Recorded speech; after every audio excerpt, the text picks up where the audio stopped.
يعني انجاز التعبير مش المبلغ اللي هو نقول ان الراجل ده ثري او معاه فلوس كتير، لا هو راجل متوسط جدا بتاع معاه $1,000,000 هيجي مصر يلاقي ممكن يشتري عقارات، ممكن يستثمر في البورصه، ممكن يبني مصانع. ما ده اللي احنا بنقوله عشان الصناعه كمان والتصدير. فانت صحيح، فانت أيوة. العمله بتاعتك عمله جذابه جدا، يعني الناس تبص لها كده ان انا لو معايا $1,000,000 حاجه استثمر في مصر. انا بقى مش بتكلم على مستثمر ذو ماليه كبيره، فانا عاوز اقول لك ان السوق المصري سوق جذابه جدا.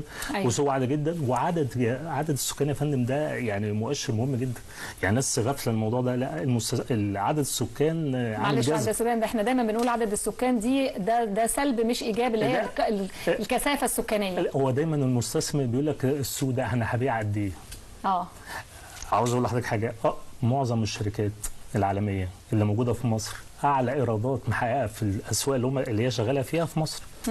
سواء صناعات غذائيه، سواء سياحه، سواء قطاع عقاري، يعني سواء مثلا شركات المحمول. انا عاوز اقول لحضرتك بس مش عاوز اذكر اسماء بس عشان ما يبقاش اعلانات. شركه كبيره جدا في التطوير العقاري اعلى ايرادات حققتها السنه اللي فاتت واللي قبلها الايرادات اللي موجوده في السوق المصريه.